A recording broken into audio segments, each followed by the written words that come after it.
Om Swastiastu. Assalamualaikum warahmatullahi wabarakatuh. Perkenalkan, saya Rizky Nanda Karunia dengan NIM 19.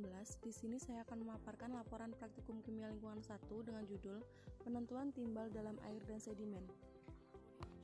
Adapun tujuan yang digunakan dalam praktikum kali ini yaitu memahami prinsip kerja analisis logam timbal dalam sampel air dan sedimen dengan metode spektrofotometer serapan atom, mengetahui kadar Pb dalam sampel air, mengetahui persamaan regresi linier dari kurva kalibrasi larutan standar yang dibuat, dan mengetahui kadar Pb dalam sampel sedimen. Latar belakang. Tingginya aktivitas yang terjadi menimbulkan dugaan adanya pencemaran yang salah satunya adalah keberadaan logam timbal. Logam-logam berat yang masuk ke dalam lingkungan perairan akan larut dalam air dan terakumulasi dalam sedimen dan organisme akuatik. Pencemaran logam berat terhadap alam lingkungan merupakan suatu proses yang erat kaitannya dengan aktivitas manusia. Dasar teori. Salah satu masalah besar di dunia ini adalah masalah pencemaran logam berat. Pencemaran air yang sering terjadi adalah pencemaran kimia berupa logam-logam berat, dan hal ini sering terjadi pada air permukaan seperti danau dan sungai. Kandungan logam berat Pb pada perairan selain keberadaannya secara alamiah di perairan tersebut.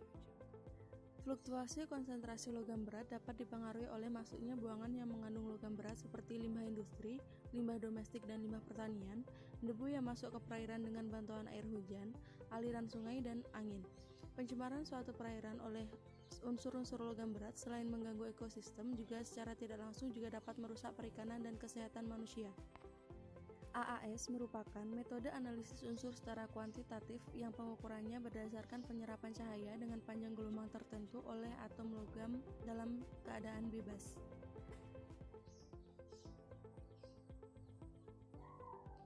Alat dan bahan yang digunakan dalam praktikum kali ini yaitu Erlenmeyer 50 ml, kertas saring, labu ukur, AAS, hot plate, ultrasonic bed, corong, asam nitrat, asam sulfat, air suling, sampel sedimen, aqua regia, dan Pb nitrat. Prosedur percobaan pada penentuan Pb dalam air. Diambil sampel air sebanyak 20-50 ml, ditambahkan 5 ml HNO3 pekat, dibuat larutan blanko dengan cara yang sama. 0,016 gram Pb nitrat larutkan dalam asam nitrat 1% sampai volume 100 ml sehingga diperoleh konsentrasi Pb 100 mg per liter. Disiapkan 3 buah labu ukur 100 ml, isi masing-masing dengan 1, 2, dan 4 larutan standar Pb 100 mg per liter.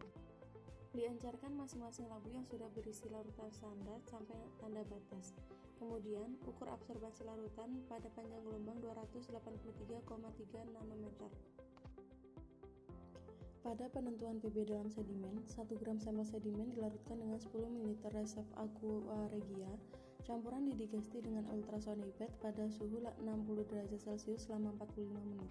Lalu, campuran dipanaskan pada hotplate pada suhu 140 derajat Celcius selama 45 menit, kemudian campuran disaring.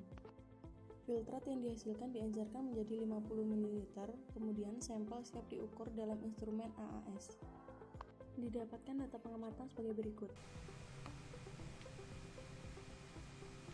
Perhitungan. Untuk menentukan kadar Pb dalam air dan sedimen, nilai absorbasi sampel air dan sedimen yang diperoleh disubstitusikan ke persamaan regresi linier Y sama dengan 0,2206x sampai 0,0084 sebagai Y, dengan nilai R kuadrat sama dengan 0,9999. Yang pertama, kadar Pb pada sampel air 1 dengan A sama dengan 0,098. Didapatkan hasil Pb yaitu 0,4823 mg per liter. Dengan cara yang sama diperoleh kadar Pb dalam sampel air 2 dan 3 secara berturut-turut adalah 0,5004 mg per liter dan 0,4415 mg per liter, dengan nilai kadar Pb rata-rata dalam air sebesar 0,4747 mg per liter. Yang kedua, pada kadar Pb dalam sedimen. Kadar Pb dalam sedimen 1, 2, dan 3 secara berturut-turut adalah 2,6718, 2,6582, 2,7488 mg per liter. Maka kandungan Pb dalam sedimen miligram per kilogram berat bersih sama dengan 133,59 mg per kilogram.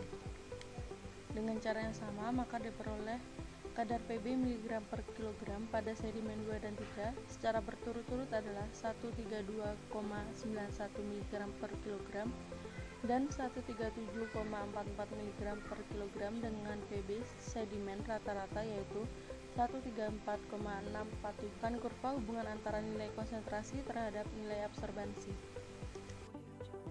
Pembahasan. Pada praktikum kali ini menggunakan alat spektrofotometer serapan atom dan sampel yang digunakan berasal dari 3 sampel air dan 3 sampel sedimen dengan konsentrasi larutan standar yang bervariasi yaitu 1 mg per liter, 2 mg per liter, dan 4 mg per liter dengan pengulangan sebanyak 3 kali. Dari hasil pengamatan yang diperoleh, dapat diketahui persamaan regulasi linier yaitu Y sama dengan 0,2206 x 0,0084 dengan nilai R kuadrat sebesar 0,9999. Dari persamaan regulasi linier tersebut, dapat diperoleh kadar rata-rata Pb dalam air yaitu sebesar 0,4747 mg per liter dan Pb sedimen rata-rata dalam sampel sedimen yaitu sebesar 134,647 mg per kilogram. Berdasarkan Peraturan Pemerintah Nomor 82 Tahun 2001 tentang baku mutu maksimal kadar Pb dalam air yaitu 0,003 mg per liter, sehingga dapat dikatakan bahwa air pada sampel telah tercemar oleh logam berat Pb karena kadar Pb yang didapatkan jauh melampaui batas maksimal yang telah ditentukan. Sampel yang tercemar oleh logam Pb kemudian akan terakumulasi di dalam sedimen. Adapun faktor-faktor yang menyebabkan tingginya kadar Pb pada air dan sedimen salah satunya yaitu aktivitas masyarakat di lingkungan sekitar, limbah rumah tangga, dan industri. Kesimpulan yang kami dapat dari praktikum kali ini, yang pertama, kadar Pb dalam sampel sedimen 1, 2, 3 secara berturut-turut adalah 133,43, 132,75, dan 137,26 mg per kilogram dengan kadar Pb rata-rata sedimen yaitu 134,49 mg per kilogram. Yang kedua, kadar Pb dalam sampel air 1, 2, 3 secara berturut-turut yaitu 0,4821, 0,5002, dan 0,4414 mg per liter dengan kadar Pb rata-rata dalam air yaitu 0,4747 mg per liter. Yang ketiga, persamaan regulasi linier dari kurva kalibrasi larutan standar yaitu Y sama dengan 0,2209 x 0,0085. Prinsip kerja analisis Pb dalam sampel air dan sedimen menggunakan instrumen AAS yaitu dengan mengukur nilai absorbansi masing-masing sampel kemudian hasilnya dibandingkan dengan absorbansi larutan standar Pb. Sekian yang dapat saya sampaikan. Terima kasih.